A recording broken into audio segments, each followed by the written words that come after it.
was starting to fall harder now, and the two boys knew they had to find some kind of shelter.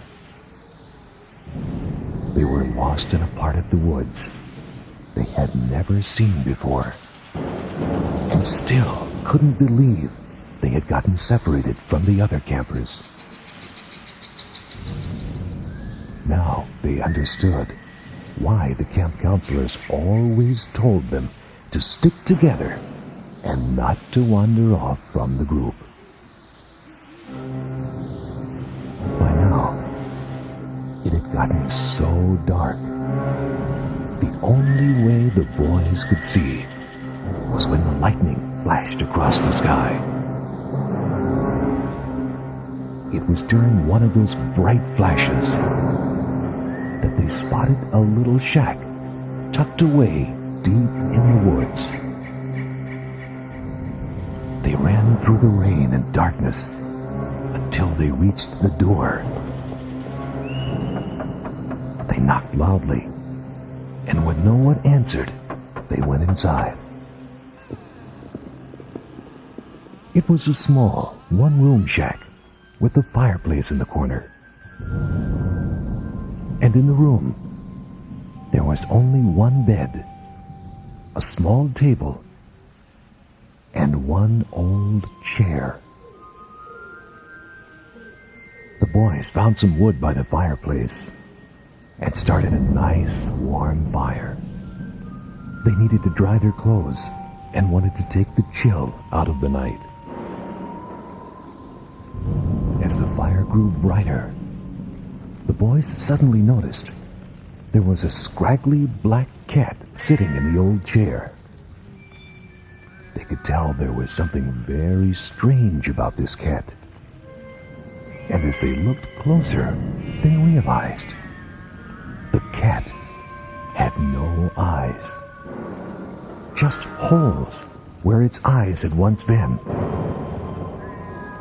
Well, if it had not been such a nasty rainy night, the boys surely would have thrown that eerie black cat out. But as it was, they would just try to ignore it. For they had decided to stay where they were and wait until morning to find their way back to camp. As they began settling down for the night, one of the boys noticed a small bowl sitting on the table by the bed. And in the bowl sat two small, round objects. At first, he thought he had found some pieces of fruit, and since he was very hungry, he decided to pick up one of the pieces and see if it was edible. As he got the object closer to his mouth, he realized that this was no piece of fruit. In his hand, staring right up at him, was a human eyeball. He quickly dropped the eye back into the bowl, grabbed the bowl, and threw the eyes into the fire. He stood there shaking for a few moments, and then began explaining to his friend what had happened. This place seems like a bad dream, they thought. But they also knew they both needed some rest. So they laid down and quietly drifted off to sleep. Sometime later that night, right before dawn, the boys were awakened by a strange noise. They could see that the door was half open. And then, over in the corner, they saw her. An ugly old woman. She was kneeled down in front of the cat and appeared to be stroking it. When suddenly, to the boys' disbelief, she reached up, plucked out her eyes, and put them back into the cat's head. Then she creeped across the room and picked up the bowl. And when she found it was empty, she raised back her head and screamed out, "Who took my eyes? Who took my eyes?" At this point, the boys had seen enough. They ran out the door and ran through the woods as fast and as far away as they could, never slowing down and never stopping to look back. You see, every night, this old witch would take out her eyes and put them in the bowl. Then she would borrow the black cat's eyes so she could walk through the night with the eyes of a cat.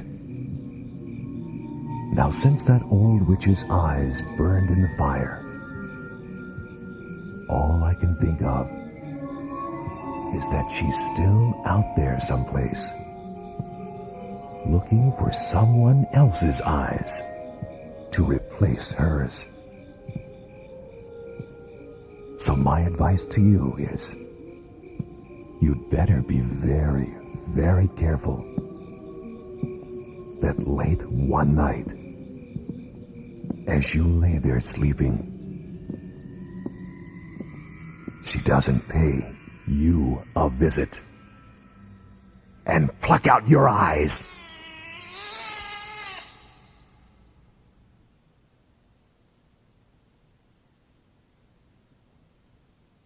One of the most, if not the most important tool for the camper is the flashlight.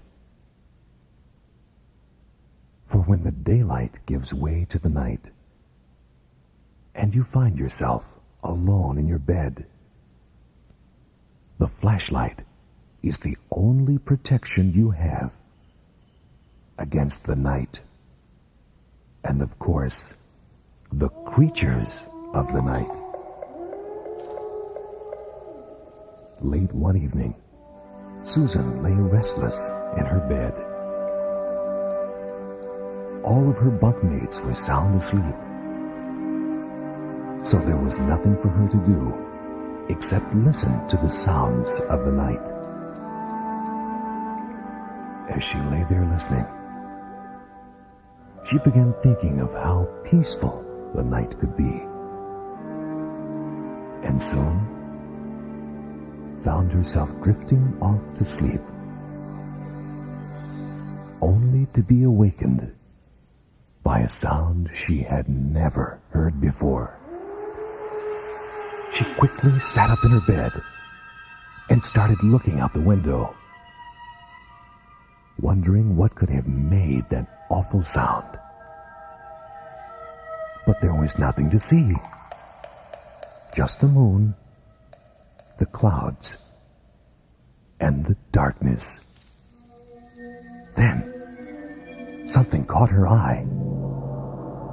There were two small reddish lights moving through the woods. They looked like the eyes of some wild animal, but it was too dark to tell. She kept watching these strange lights until all at once they disappeared. She was beginning to wonder if it was only her eyes playing some kind of trick on her. Then, out of nowhere, they reappeared. But this time, they had moved out of the woods and into the clearing, much closer to her cabin. She reached down to grab her flashlight, and at that very moment, remembered she had left it at home. She tried to wake up her friend, but couldn't make her move. Just then, the moon burst through the clouds, and for the first time, she could see a figure. It looked like a man, but yet it didn't. Its eyes were glowing red, and it seemed to be running, slightly hunched over. It was moving right towards her. Susan was so terrified. She jumped back into her bed and pulled her sleeping bag up over her head. For some reason, she felt this would protect her. She lay there too scared to move, hearing only the sound of her own heart beating. After a few quiet moments, Susan decided she had to look. She had to know where this creature was. She eased out of her sleeping bag and slowly stood up.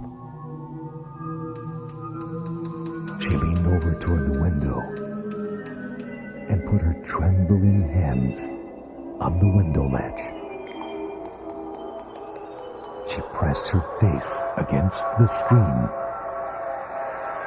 And then she was staring face to face with a red-eyed creature who had long yellow teeth and skin that looked like it was about to melt from its face. The creature ripped through the screen and with its long bony fingers grabbed Susan around the neck and started pulling her through the window. She started screaming and kicking and fighting to break free. But the creature just kept pulling her closer and closer. As the other girls started stirring in the cabin, flashlights began filling the air with light. When suddenly one of those rays of light shined right into the creature's eyes. It let out a loud, painful scream, dropped Susan, and ran quickly back into the woods. Needless to say, no one ran after it. For the next few days, the local authorities searched the area. They never did find the creature. Most people think it's gone, so far back into the woods that no one will ever see it again. But me, I think it's still out there, somewhere very close by.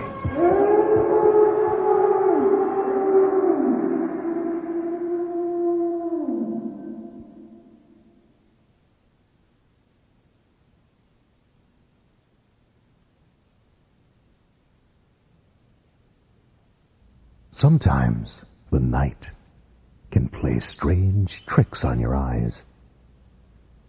The moon shadows can dance across the ground and make you believe you've just seen a ghost. Other times you might wake up in the middle of the night and find yourself in a cold sweat, half scared to death because you just dreamed about a ghost. And then there's always the chance that late one night you just might meet a ghost. And let me remind you, there are no age limits on who can see a ghost.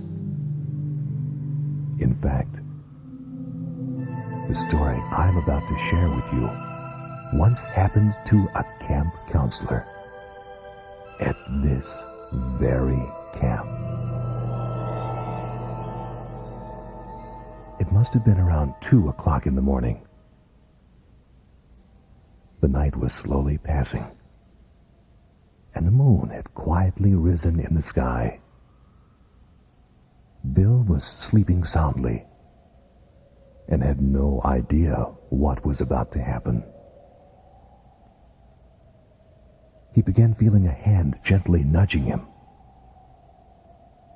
It was such a soft touch that at first he thought he was only dreaming. But the nudging continued. He finally realized he was awake, so he opened his eyes, and this is what he saw. There before him, kneeled down beside his bed, was a woman. She was pale and shivering, and her hair was soaking wet. Then he noticed that all her clothes were wet, and she must have been very cold, because not only was her skin as white as snow, her lips were purple. When Bill finally spoke, all he could say was, "What are you doing here?" The woman slowly raised her arm and pointed towards the lake.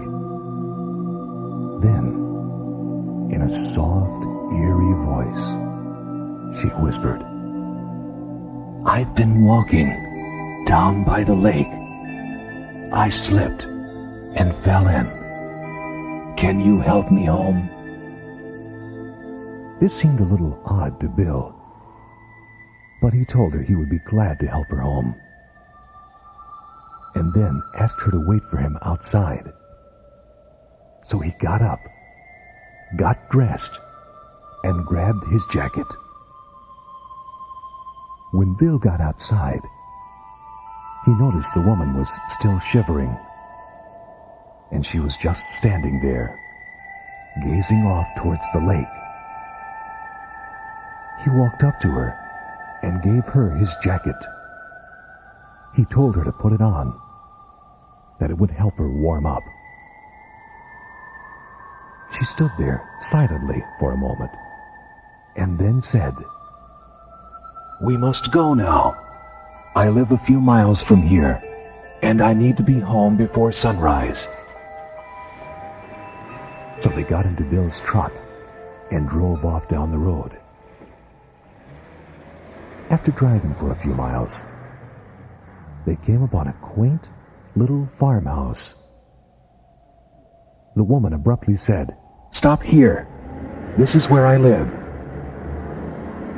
So Bill quickly stopped the truck and pulled over to the side of the road.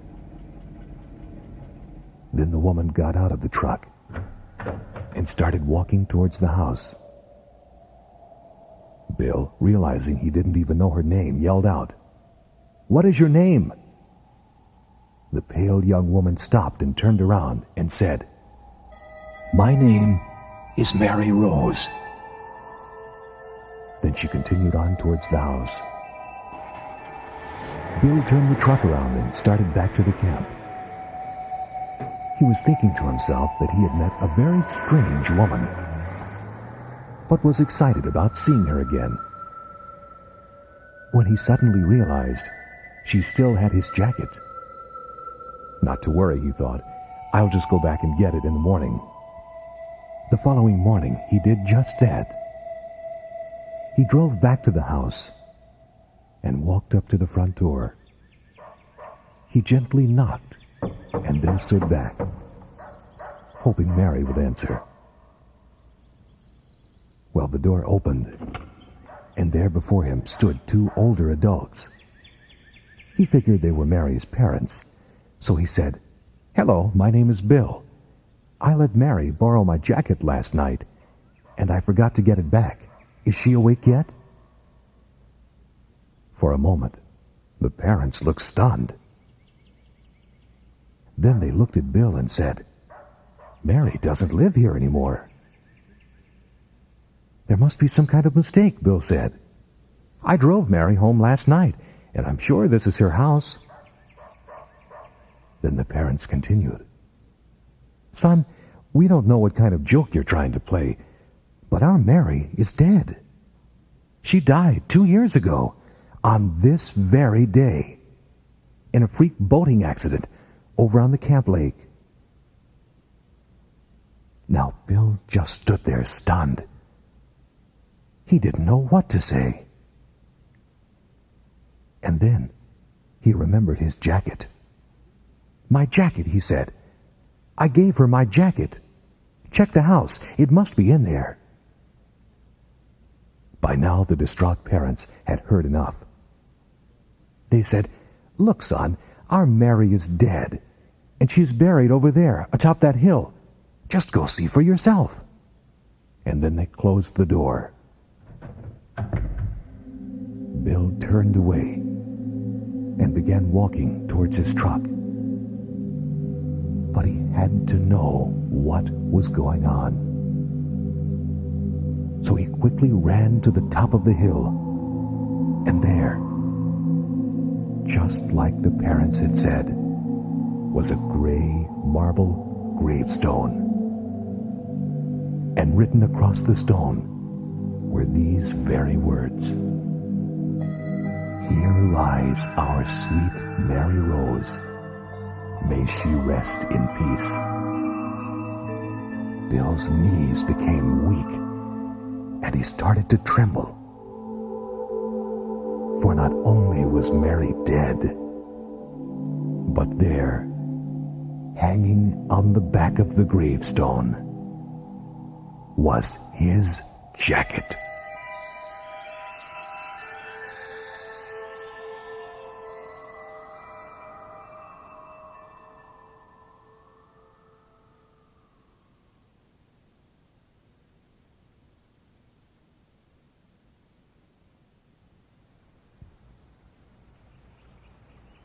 Hiking is not only fun, but it's a great way to enjoy the woods. When you're out on the trail, you can experience all of nature's beauty. And everything is so peaceful and tranquil. That is, until you stumble upon the unexpected. Last year, a group of girls and boys had set out on their favorite camp activity, hiking along the river. This was the best hiking path because the river always had strange and exciting things to discover. And you never knew what would wash up along the river's edge. As the group walked along, enjoying the day, they came around a small bend in the river and stopped dead in their tracks. One of the girls had spotted something unusual. Laying there, just ahead of them, washed up on the bank, was what appeared to be a human arm. It looked like it had been severed at the shoulder, and its hand was clenched tightly in a fist, as if it were holding something. They all just stood there and stared, wondering what they should do. Should they walk closer? Or should they run back to camp? What would you do? Well, being in an adventurous spirit, they decided to walk closer. And when they did, it was just as they feared. Right before them, laying on the riverbank, was a severed human arm. And there, inside its tightly clenched fist, was a rolled-up piece of paper. "It must be some kind of note," one of the boys said. "Let's pry open the hand and get it out and read it." Not everyone agreed with this method of thinking. "It's your bright idea," said one of the girls. "So you pry open the hand and you read that stupid note. We're not touching anything that's dead." So the boy took the dare. He walked right up to that severed arm, kneeled down, and started prying open the fingers on its cold, stiff hand.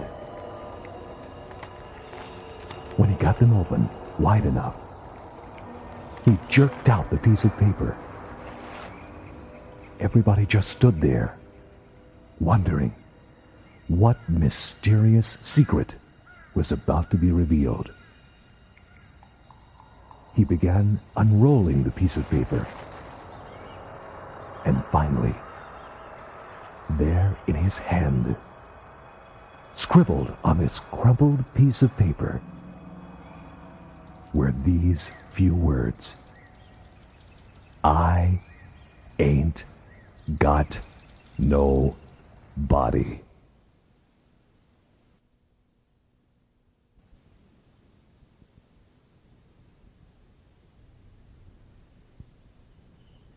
The story of the old farmer and the cursed bridle happened many years ago and is known by only a few people in this area.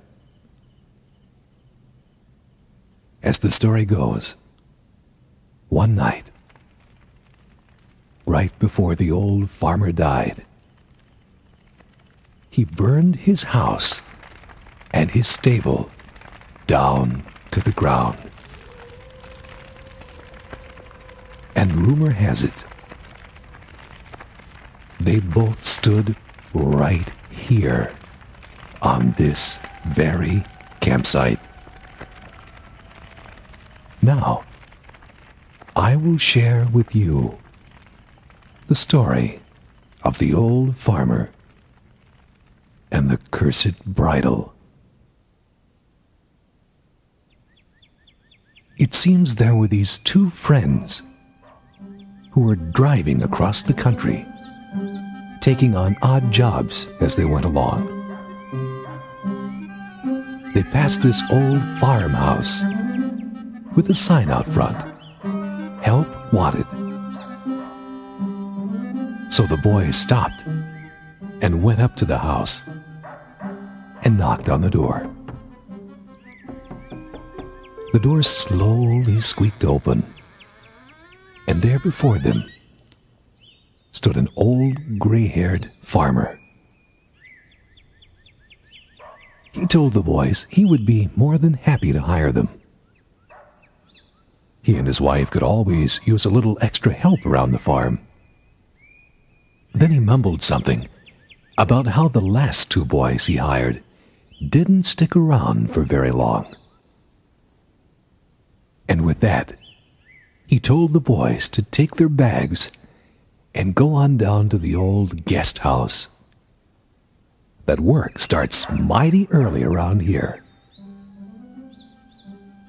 So the two boys did what the old farmer said.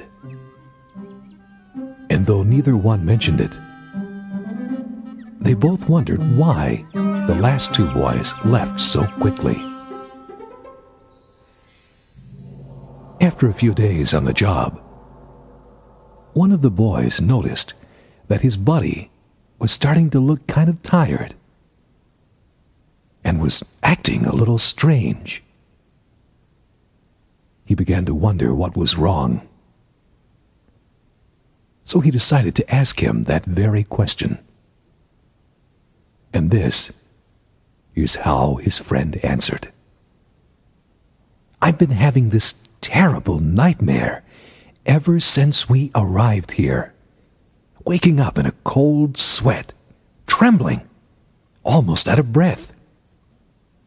Then he continued to explain his dream. "First, I hear this hypnotic, eerie whistling sound, like someone is calling me. Then, I start walking through the woods, as if I were in some kind of a trance. The whistling keeps getting louder and louder and louder. And then she appears. And evil-looking old woman, all dressed in black. She motions for me to come closer. And when I do, she pulls an object out from behind her back. Without warning, she grabs my neck and pries open my jaw. I feel the taste of cold, hard metal in my mouth and a sharp, stabbing pain in my sides. My heart is beating a mile a minute. After that, all I can remember is waking up terrified and exhausted. Needless to say, his friend was a little concerned about this nightmare. So that night, he decided not to go to sleep and to stay awake so he could see for himself what was really going on. Well, just around midnight, it started. That hypnotic, eerie whistling sound. And suddenly, his friend rose out of his bed and began walking towards the woods. He yelled out for him to stop, but it didn't do any good. He just kept on walking. So he started following his friend, being very careful not to get too close. Soon, they reached a clearing in the woods. And there, in the moonlight, he saw her, the old woman. She was dressed all in black, just like his friend had described. And then, without warning, from behind her back, she took out an old horse's bridle, uttered some evil curse, and forced the bridle into his friend's mouth. There was a blinding flash of light, and when he looked up, there stood a horse, right where his friend had been standing just moments ago. The old witch jumped onto the horse's back, kicked her heels deep into the animal's sides, and rode off wildly into the night. The boy who witnessed all of this was so terrified, he ran all the way back to the house, jumped into his bed, and with his heart pounding like thunder, he just waited and hoped his friend would return. Finally, several hours later, just before dawn, his friend stumbled through the door, pale and completely exhausted. The two boys looked at each other and in complete terror decided it was time to leave this evil place. So they gathered their belongings and started for the door. When all at once they both stopped, as if to read each other's minds. "We can't leave here this way," they said. "We've got to teach this old witch a lesson, one she'll never forget." So they sat back down and came up with a master plan. The next night, just like the night before, that hypnotic, eerie whistling sound began. But this time, they were prepared. They had stuffed cotton in their ears to protect themselves from the old witch's hypnotic curse. So they creeped through the woods and circled behind the clearing where the witch was standing. Then sneaking up from behind. They both grabbed her. One held her, while the other stuck the bridle into her mouth and yelled the same curse he had heard her speak the night before. And with that came the blinding flash of light. And when the boys looked up, there stood a horse where the witch had stood just moments before.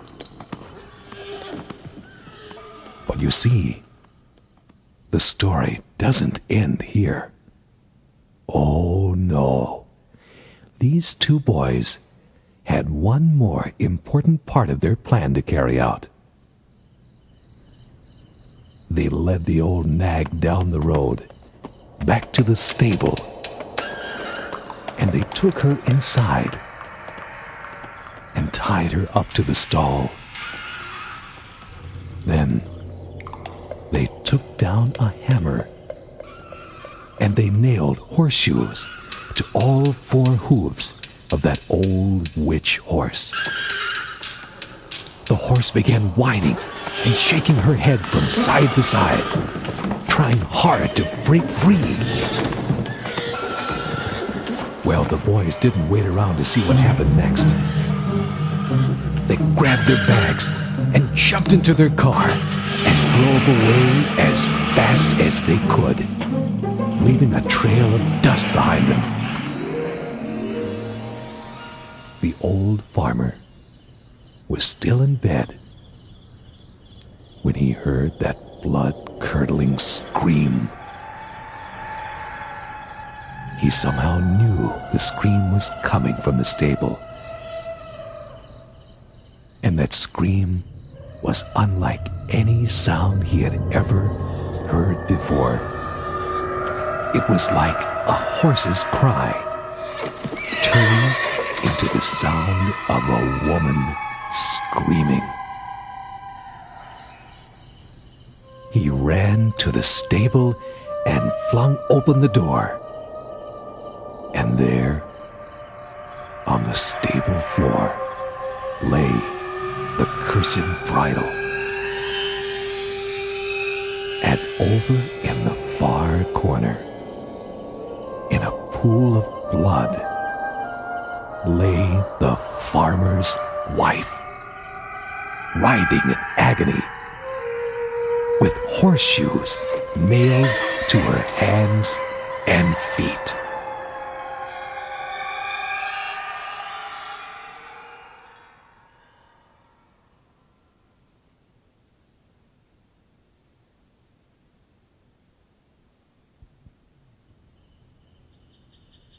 It's been said that if you're ever walking through the woods at night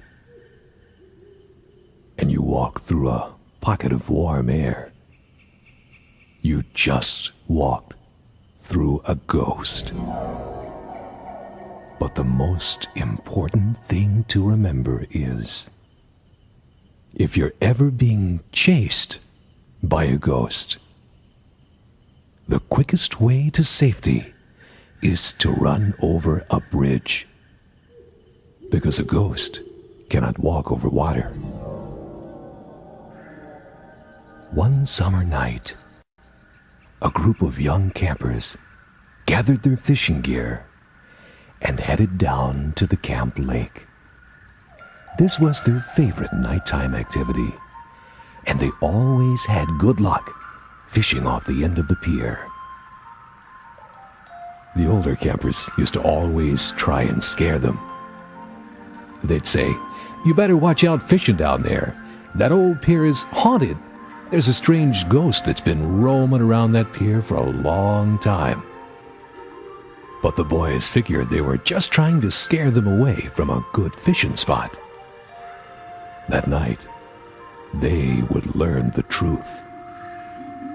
There was a light mist in the air that night, and for some reason, the boys felt a little uneasy.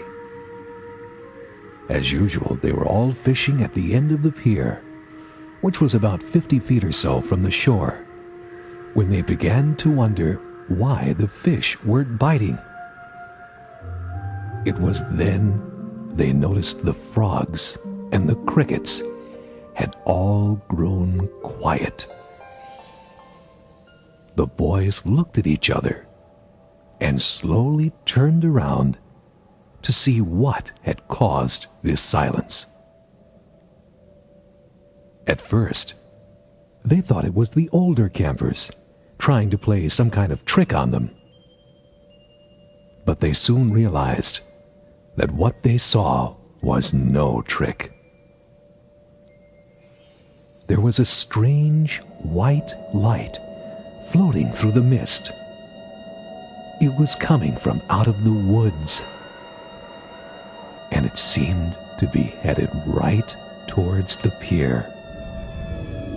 If they had run at that very moment, maybe nothing would have happened. But as it was, they just stood there, mesmerized by this strange floating light.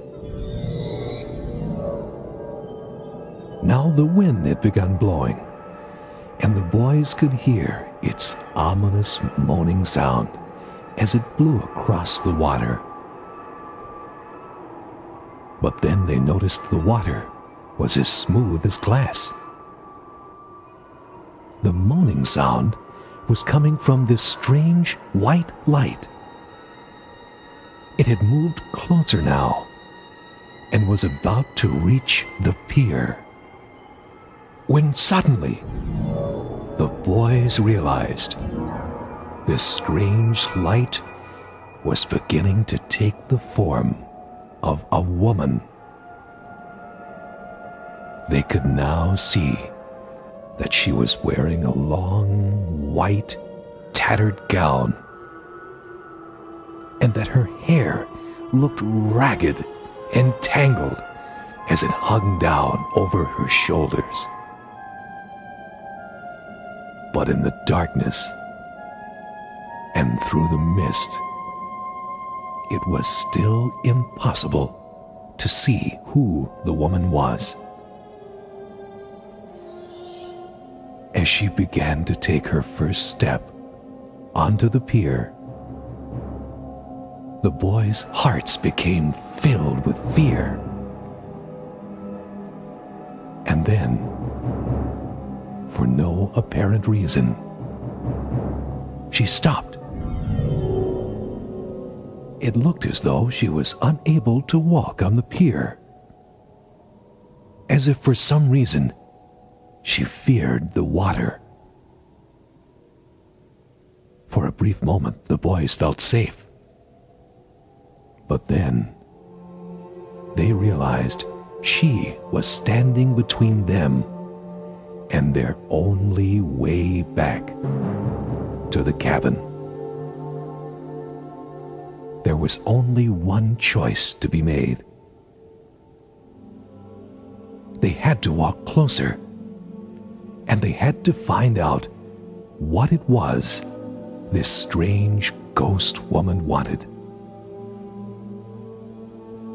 So they slowly started walking down the pier. And as they got closer and closer,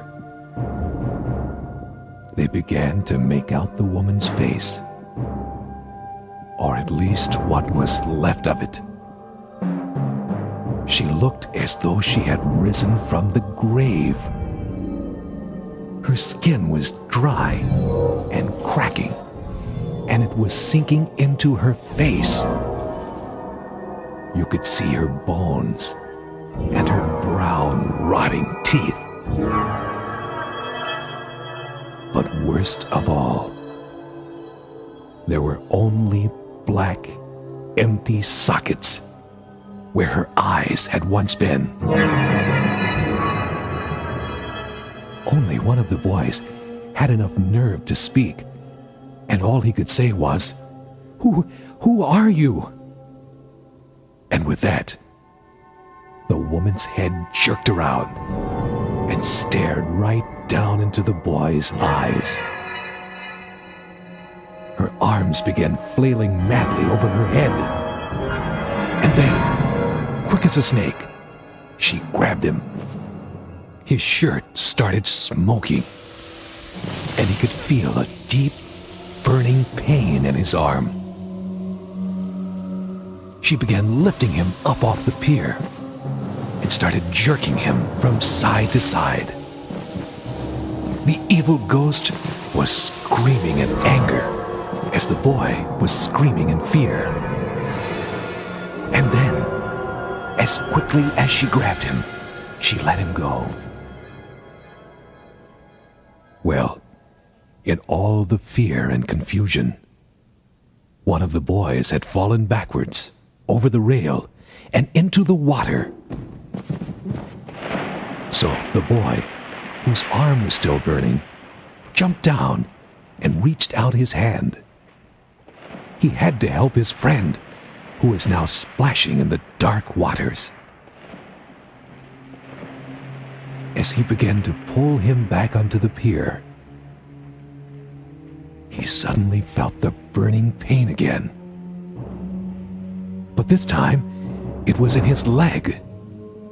The evil ghost had grabbed him by the leg and was trying to drag him off the pier. Now the pain was getting worse and worse, and the boy knew he had to do something, and he had to do it quick. So with all the strength he could muster, he gave a hard jerk with his leg. And with that, the evil ghost came tumbling onto the pier and over the rail and into the lake. For a moment, she lay there motionless, just floating on top of the water.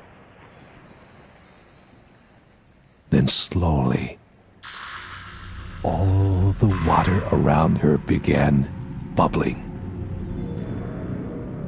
It looked like it was getting hotter and hotter.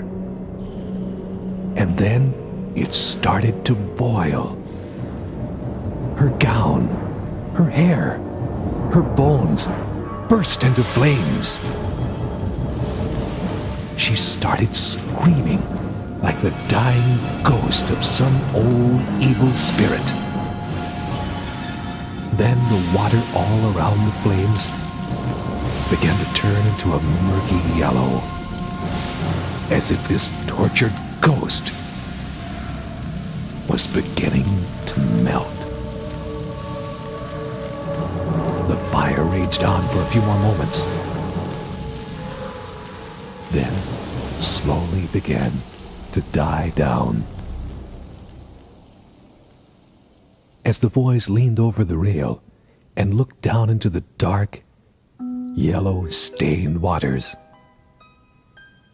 all they could see was the ghost woman's head, staring up at them as it slowly sank to the bottom of the lake.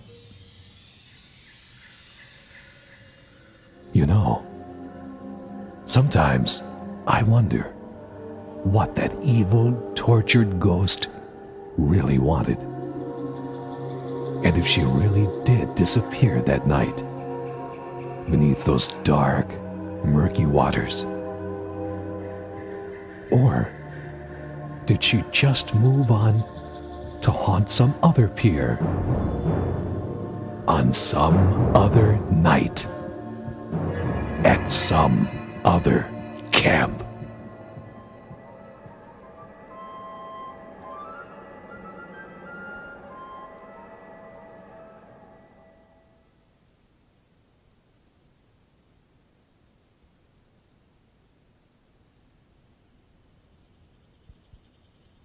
When the night falls, and you find yourself with your friends gathered around a nice crackling campfire, there are two things you must always try to remember.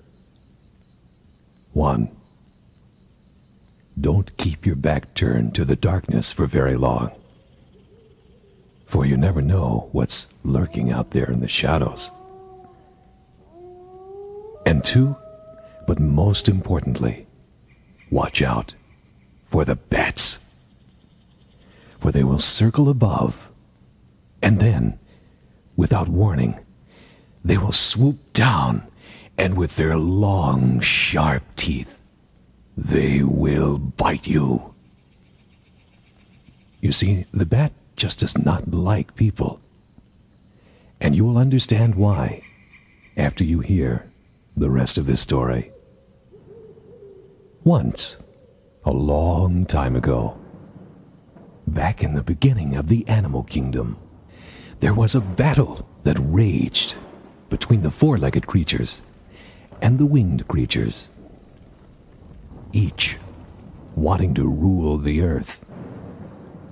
The battle raged on for months and months, until finally the four-legged creatures won.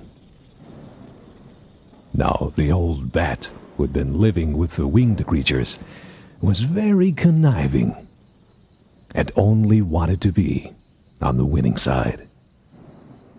So he went to the four-legged creatures and said, "Look, I deserve to be on your side. I've got fur just like you, and I've got long, sharp teeth just like you." So the four-legged creatures accepted him as one of their own. But the battle was not over. The winged creatures refused to accept defeat. They continued to wage war. And finally, after many hard battles, they defeated the four-legged creatures. So now the old conniving bat returned to the winged creatures and said, "Look, I deserve to be back on your side. I've got wings just like you, and I can fly just like you." So the winged creatures accepted him back as one of their own. Now, as time passed, the battles continued to rage, neither side gaining ground. So they decided to call a truce and to ask man to make the ruling. Who was stronger, the four-legged creatures or the winged creatures? Well, man pondered his decision and came to the conclusion that both sides would be equal and both would share the earth. But because of the bat's deceitful desire to only be on the winning side, man decided that the bat would be banished from all kingdoms. And from this day forth, he must always sleep during the day, hanging upside down by his feet in a cold, dark cave. And he may never again fly by the light of day. He may only fly in the darkness of the night. So, for this very reason, the bat has grown to hate people. And with every chance he gets, he'll swoop down, and with his long, sharp teeth, he will bite you. Look out! Here they come! Up there! In the darkness!